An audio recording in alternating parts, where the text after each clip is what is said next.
All right, so we're here with Iowa defensive tackle signee now, Jeremiah Pittman. Jeremiah, how's it feel to officially be a Hawkeye? It feels very, very good. I'm glad to make this official.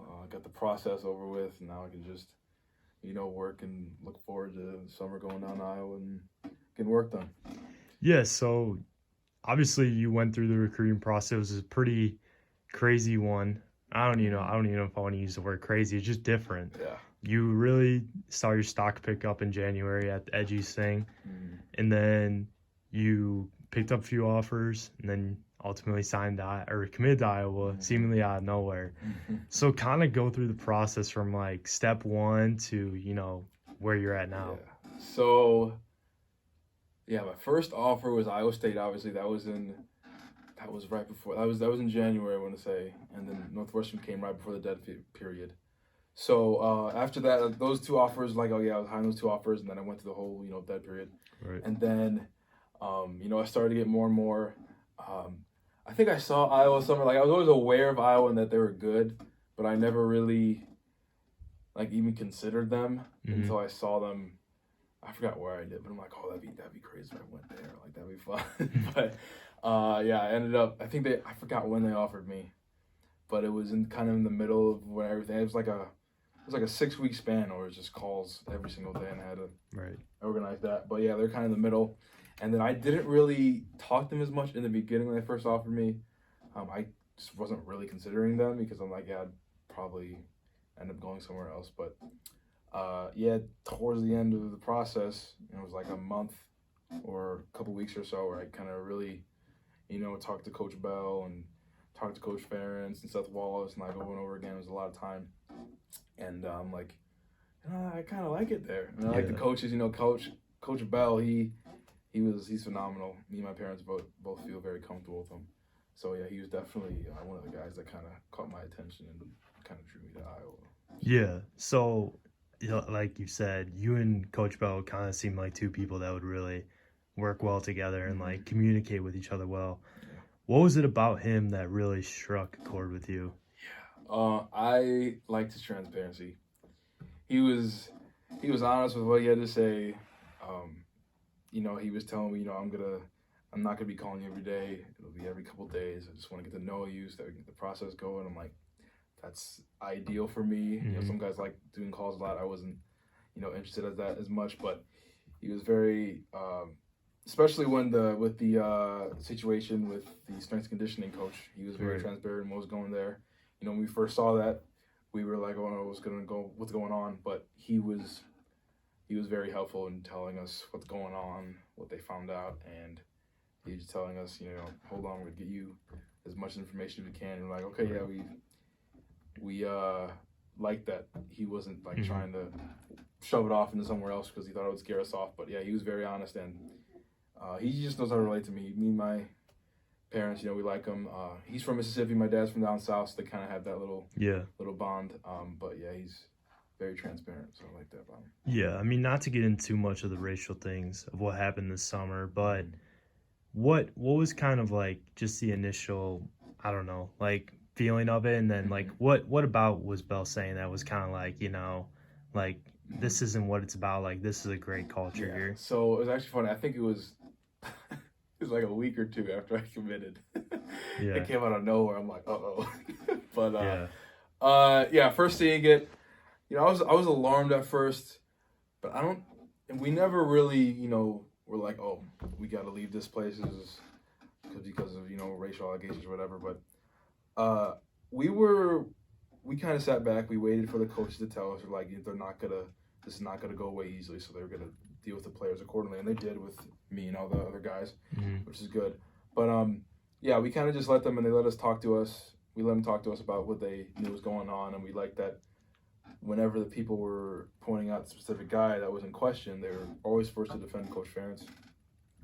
And so we saw that it was not just the whole staff, but probably that particular member. Right. So we were like, okay, so if they go through those steps that need to be taken in order to fix this, then we should be all good. So yeah, we weren't really. It didn't strike us really bad at the beginning, but we just kind of sit back and relax and waited for them to tell us what was going on. So and you had an interesting recruitment too.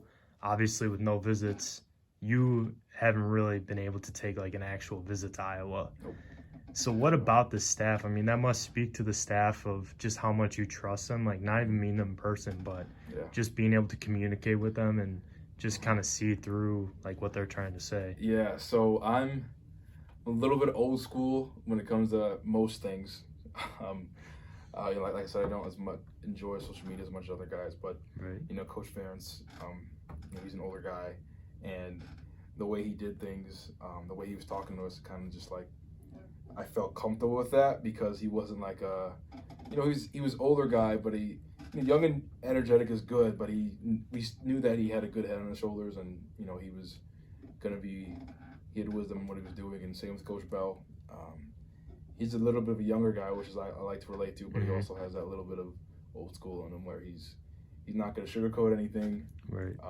But yeah, just the combination of the honesty and knowing that I had people there that would really guide me through the college process and be able to be mentors for me away from home was really comforting. Yeah, so you took that visit to Iowa in the summer. You took a self-guided visit. You kind of just drove through campus and stuff. Yeah.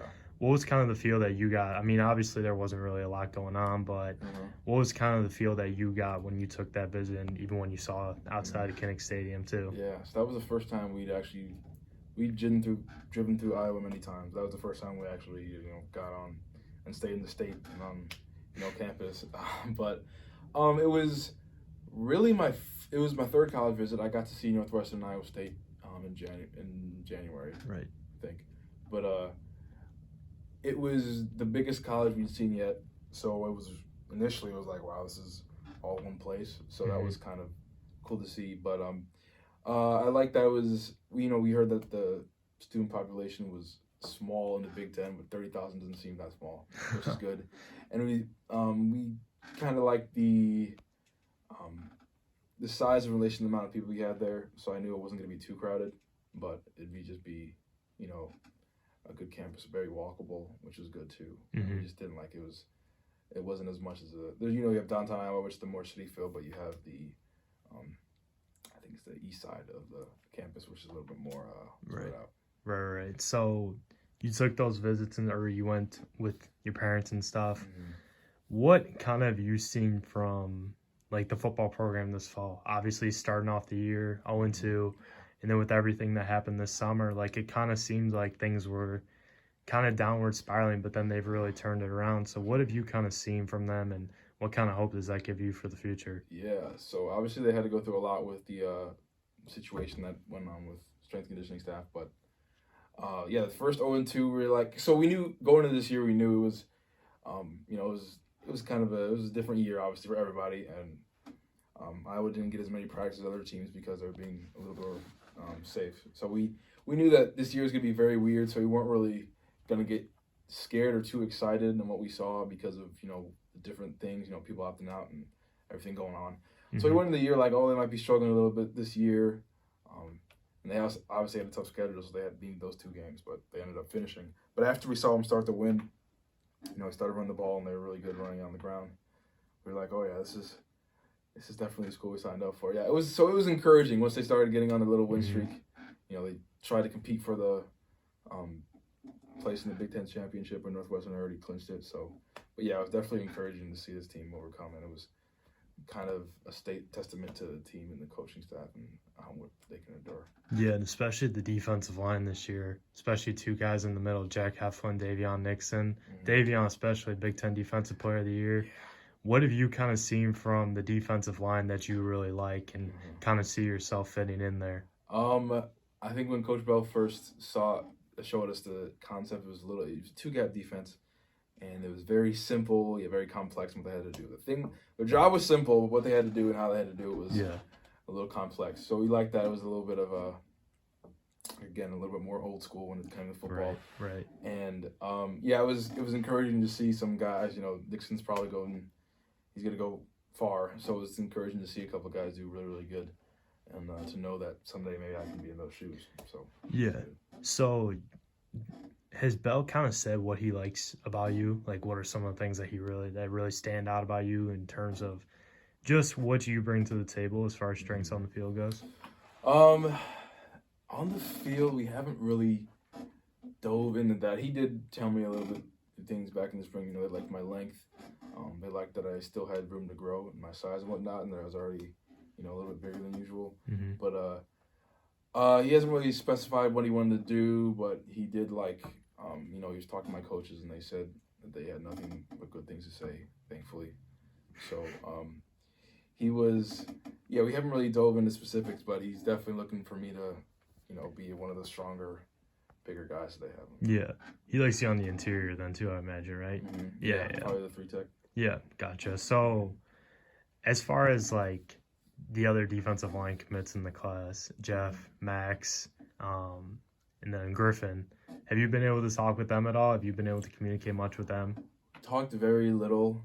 Not gonna lie, I don't know much about those guys. Yeah. Max talked a little bit earlier today, because we both like Michael Jackson. But yeah, I haven't really. I saw a couple of what their strengths were. I think Max and Jeff are going to be outside guys. Yeah. Looks like, and then Griffin will be inside with me. But I haven't really talked to them as much. But we had one group chat with Coach Bell, and we should be able to work good together. None of them they all look like they are easy to work with. So it should be fun. Yeah. So in terms of how you've really improved, I mean, I saw you last April. And then from now, you've definitely put on some more strength, some more weight, good weight. What kind of went through that? I mean, obviously with this fall, it's been brutal with no football. Did you really try and take your body to like a step forward and kind of get it more college ready, would you say? Yeah. I think in the summer when I first got added to, a group chat we have with the commits and whatnot, I saw the numbers that the guys were putting up. And, we'd share what we were doing, workouts and whatnot. And I was like, yeah, this is going to be a very different environment. So I'm like, I got to, I was already doing, what I could, and I was getting the lifts and whatnot. But I'm like, I got to take it up a notch if I want to compete with these guys because, we have some big boys. So, like, if I want to be able to move guys that size, I'm going to have to take it up another level. So it was actually fun. I loved it. I got to the challenge. I love challenges. I love finding different ways that I can be better at different things. And so, I joined the gym. I usually lifted out in my garage, but I joined a gym down the road, LA Fitness, and there were so many machines there, I didn't even know what half of them were. So I started to get familiar with it and started to work my bodies out in different ways. I actually hadn't trained back at all since up to, I think it was I started in maybe July. July was the first time I actually done back exercises. So that was one of the biggest things. I got my back a little bit bigger. Focused on my core because that's going to be important. But yeah, it was really everything. I had more ways to work out my body, and I just enjoyed it. And so I just, spend 2 hours there a day. It was just fun.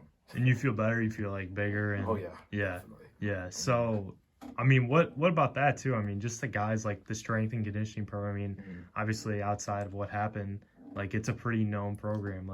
Have you seen how they've been able to really develop guys? I mean, I talked about Nixon earlier, but some of the other guys too.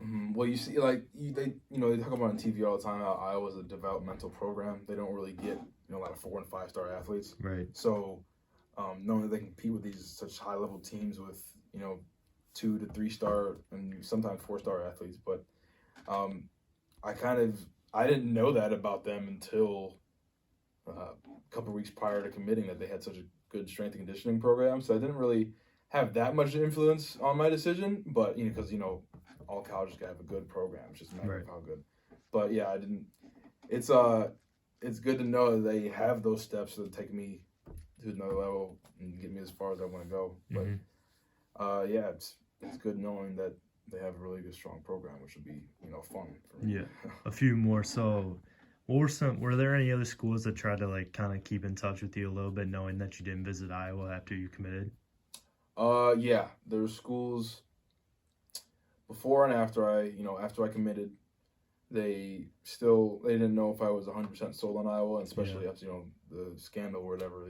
There were people showing me, people asking me do you really want to be at this school? And I'm waiting for the coaches to hear back from the coaches what they're going to tell me, and sure enough.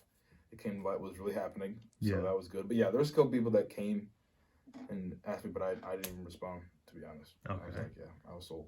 Gotcha. So I know it's been tough with no football season this fall for you guys in Illinois.